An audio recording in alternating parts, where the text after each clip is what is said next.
నిరుద్యోగులకు ఏమన్నారు? 4000 నిరుద్యోగ భృతి ఇస్తామన్నారు.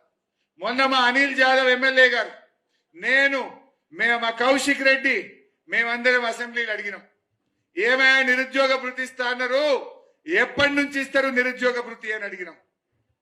ఆయన బట్టి విక్రమార్క ఉప ముఖ్యమంత్రి లేచిండు, ఆర్థిక మంత్రి, మేము నిరుద్యోగ భృతి ఇస్తామని ఎలక్షన్లలో మాట ఇయ్యలే, మా మేనిఫెస్టోలో చెప్పలే, మీరు మళ్ళా చూసుకోండి అని నాకే చెప్తుండు.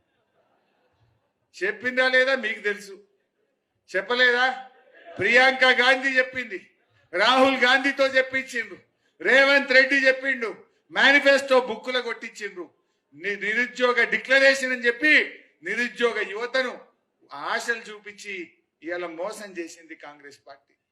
4000 భృతి ఎగరగొట్టిండ్రు, రైతులకు బోనస్ ఎగ్గొట్టిండ్రు. ఇప్పుడు ఒక్కటొక్కటి ఎగ్గొట్టురా లేదా? 2 లక్షల మాఫీ అన్నాడు.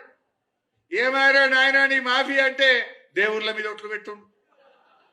అరే రేవంత్ రెడ్డి గవర్నమెంట్ లో ఏమున్నాయే? అయితే ఓట్లు లేకపోతే తిట్లు.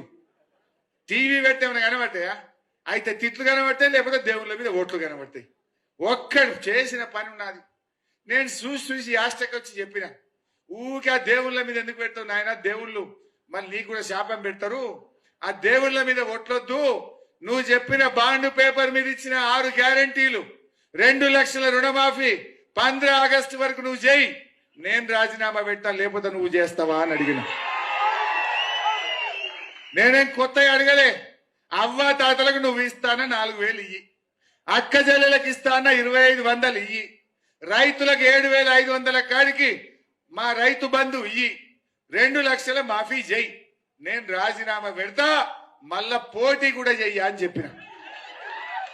నాకేమి 7 సార్లు గెలిచిన ఎమ్మెల్యే పదవి కంటే నా తమ్ముళ్లకు 4000 వస్తే నాకు సంతోషం, నా చెల్లెలకు 2500 వస్తే నాకు సంతోషం, మా రైతన్నలకు 2 లక్షల మాఫీ అయితే నాకు అదే ఆనందం. నా ఎమ్మెల్యే పదవి కంటే నా ప్రజల ఆనందం ముఖ్యమని చెప్పింది. నిజంగా శేషే ముఖమైతే నేను సవాల్ తీసుకోవాలన్నా వద్దా? మరి ఎందుకు తోక ముడుస్తుండు అంటే మోసం చేస్తున్నాడు. మరి మనమే మోసపోవాలన్నా ఊకే? అందుకే నేను మీతో కోరేది ఒక్కటే, ఈ నిరుద్యోగ యువతి యువకుల్లారా, గ్రాడ్యుయేట్ సోదరీమణులారా, ప్రశ్నించే గొంతు రాకేష్ రెడ్డిని మీరు గెలిపించండి. మేం కొట్లాడతాం, విడిచిపెట్టాం కాంగ్రెస్ పార్టీని.